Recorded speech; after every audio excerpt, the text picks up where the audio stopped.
Olá, sejam bem-vindos ao treinamento de tolerância zero. Nosso objetivo é um ambiente seguro com tolerância zero à violência e ao preconceito. Mas primeiro precisamos entender um pouco do assunto, para que assim possamos identificar e combater. Nosso treinamento será dividido em 6 etapas, onde abordaremos os seguintes assuntos de forma respectiva.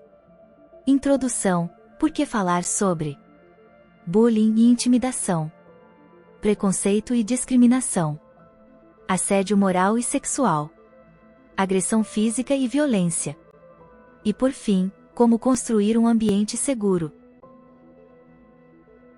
Temas como bullying, preconceito, assédio e violência não são casos isolados, mas problemas presentes e recorrentes tanto na sociedade quanto no ambiente interno, empresas, escolas, instituições.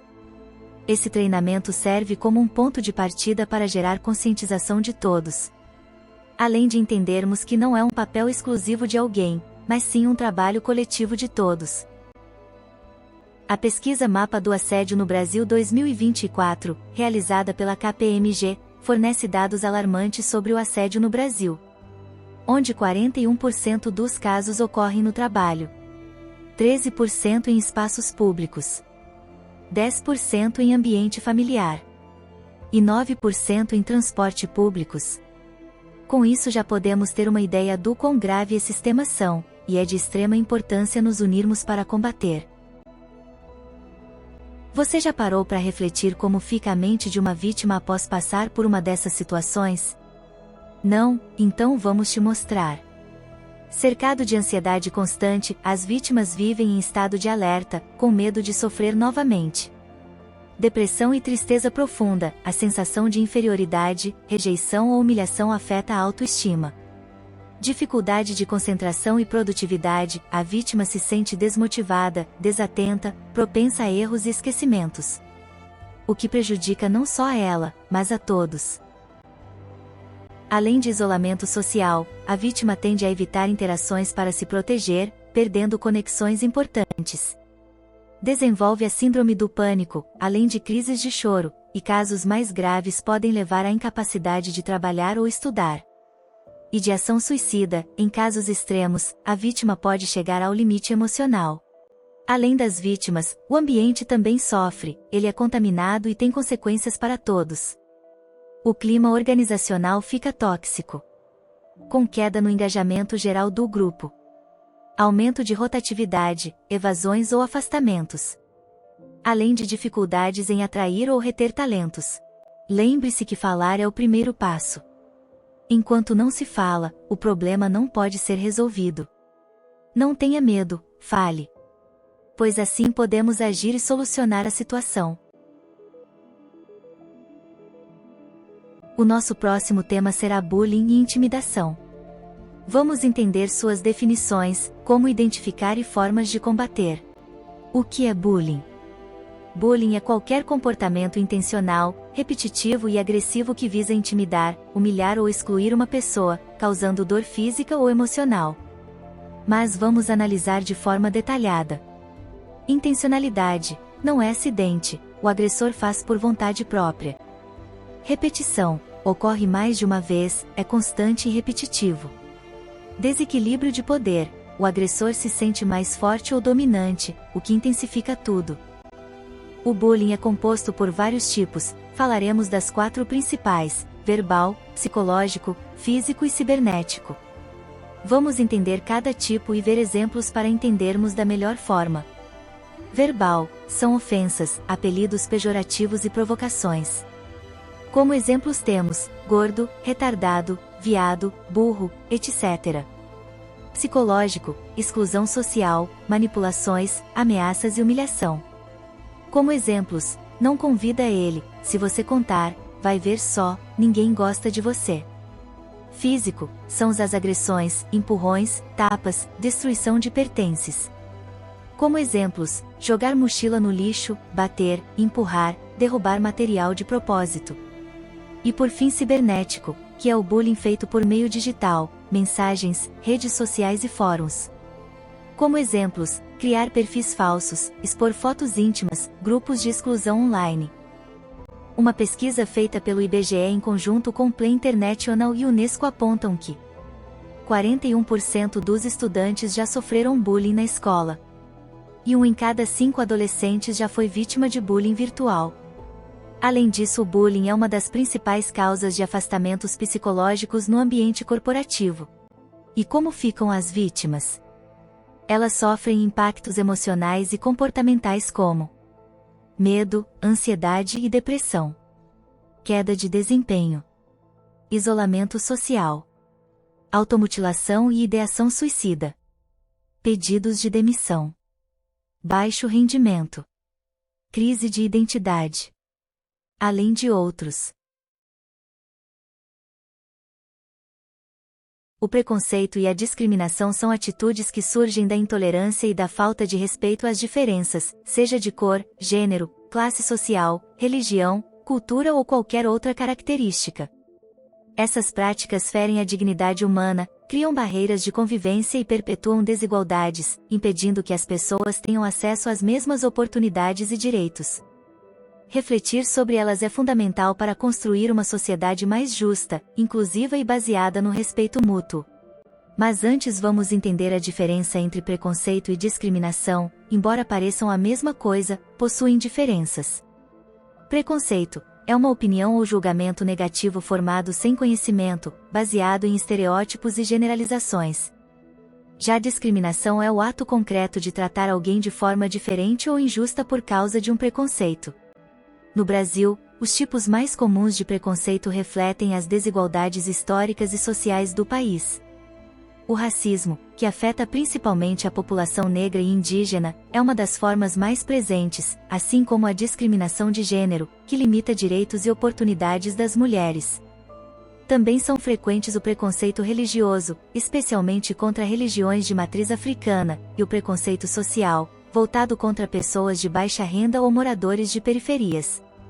Além disso, a comunidade LGBTQIA+ enfrenta diariamente atos de intolerância e exclusão. Reconhecer essas práticas é o primeiro passo para combatê-las e promover uma sociedade mais justa e igualitária. Algumas coisas que falamos podem passar despercebidas, mas são como microagressões. Devemos tomar cuidado com o que falamos, pois existem algo conhecido como preconceito sutil, que são comentários, piadas ou atitudes que parecem inofensivas, mas revelam preconceitos profundos e causam dor. E temos alguns exemplos. Nossa, você é negra, mas é tão bonita. Nem parece gay. Você é muito esperto para alguém da sua idade. Você é evangélico? Mas parece tão legal. Ah, mas isso é mimimi, né? Mesmo sem intenção, microagressões machucam e reforçam estereótipos. Precisamos ter empatia, e nos colocar no lugar do outro, antes de falar ou fazer qualquer piada. Pode ser que para você seja apenas uma frase ou palavra, mas para quem ouve, pode machucar e afetar psicologicamente. Ao passar por uma situação dessas, a vítima sofre impactos emocionais, como baixa autoestima, desvalorização pessoal, transtornos como ansiedade e depressão, sentimento de isolamento. Além de tornar o ambiente de trabalho cheio de medo e depressão para os colaboradores, isso aumenta a rotatividade da empresa. Com isso, todos têm um papel importante no ato de combater essas situações. Mas para isso primeiramente precisamos ficar de olho nos sinais de alerta.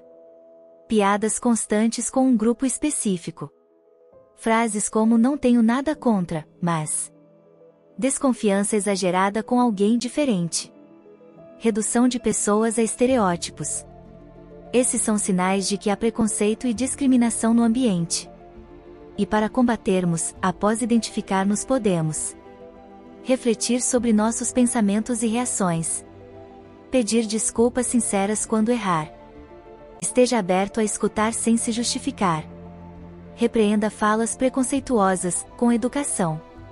É através do trabalho coletivo que conseguiremos vencer. Entraremos agora em um tema delicado. Assédios são graves e com tolerância ainda mais zero. Um monstro. O assédio é como um monstro invisível, que persegue silenciosamente suas vítimas, e o mais cruel é que, muitas vezes, só elas conseguem enxergá-lo. Mas quando a vítima tem coragem de falar, esse monstro se revela aos olhos dos outros, e juntos, podemos enfrentá-lo. Por isso, não se cale. Peça ajuda. Denuncie comportamentos abusivos, eles devem ser enfrentados com firmeza. Assédio não é brincadeira, é crime e deve ter tolerância zero. Assédio moral. Assédio moral é a exposição contínua de uma pessoa a situações humilhantes, constrangedoras ou ofensivas, geralmente em relações de hierarquia, superior-subordinado, mas também pode ocorrer entre colegas. Como por exemplo, cobranças com gritos ou ofensas na frente de colegas. Isolamento intencional, não convidar para reuniões, ignorar. Sabotagem de tarefas e metas inatingíveis. Piadas constantes com aparência, sotaque, crença, orientação sexual. O que é assédio sexual? Assédio sexual é qualquer conduta com conotação sexual, sem consentimento, que causa constrangimento, especialmente em relações de poder ou hierarquia. É como um fungo que se espalha se não for exterminado de vez. Comentários sobre corpo, roupas ou vida íntima. Convites insistentes e inapropriados. Cantadas no ambiente de trabalho ou escola. Toques sem permissão, abraços forçados. Chantagem: se aceitar sair comigo, te promovo. Denuncie. Existem diversos canais de denúncia, por isso nunca fique calado, utilize o canal que seja mais fácil. RH, coordenação, ouvidoria ou setor responsável. Canal anônimo da empresa ou instituição. Delegacia da Mulher ou Delegacia Comum. Disque 100 ou Disque 180, em casos de violência ou assédio sexual. Por fim, entramos no nosso último tópico. Violência e agressão física. A violência e a agressão física são problemas graves que afetam diretamente a segurança e o bem-estar das pessoas. No Brasil, elas se manifestam de diversas formas, como a violência doméstica, que atinge principalmente mulheres e crianças, as agressões no ambiente escolar, muitas vezes ligadas ao bullying, e os conflitos urbanos, marcados por brigas, assaltos e confrontos armados. Também é comum a violência no ambiente de trabalho e nos estádios de futebol, onde discussões podem escalar para ataques físicos. Esses atos não apenas causam danos físicos imediatos, mas também deixam marcas emocionais profundas, reforçando a necessidade de conscientização, prevenção e busca por soluções que valorizem o respeito e o diálogo. Mas quem nunca pensou? Essa pessoa me irritou tanto que era só um soco nela para resolver. Essa frase parece inofensiva, mas esse simples pensamento pode desencadear consequências graves.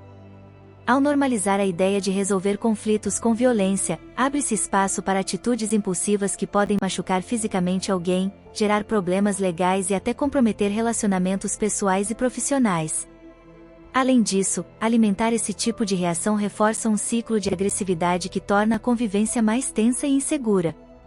Buscar alternativas como o diálogo, o autocontrole e a empatia é fundamental para transformar situações de conflito em oportunidades de aprendizado e respeito mútuo. Mas vamos entender primeiramente o que define violência física.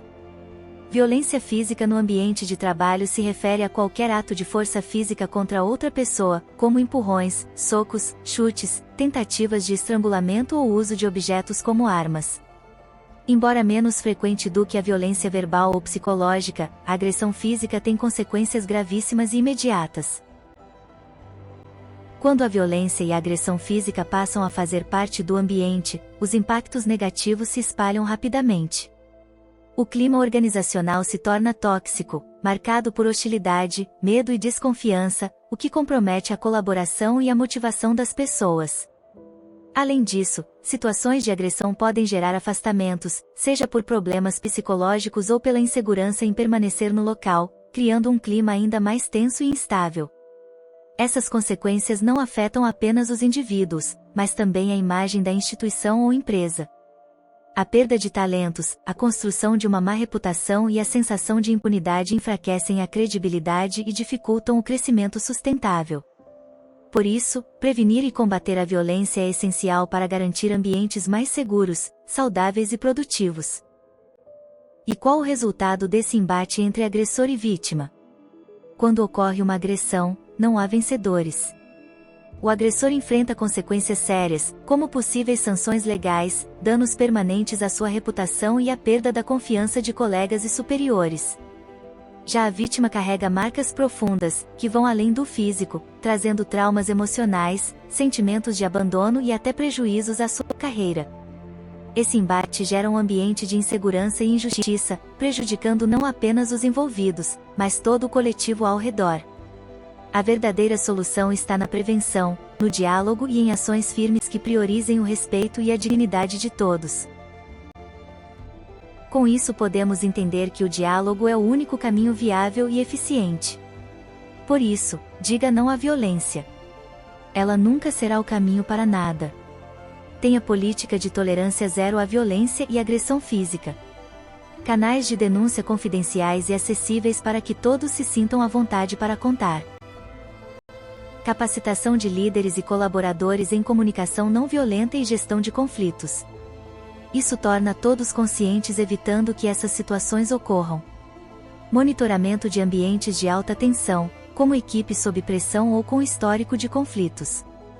O dia a dia já exerce seu estresse e é essencial ter momentos de alívio para que não se gere gatilhos. Acompanhamento psicológico e mediação de conflitos. É importante estar atento e acompanhar para que no menor sinal já consigamos intervir. Por isso, fique de olho.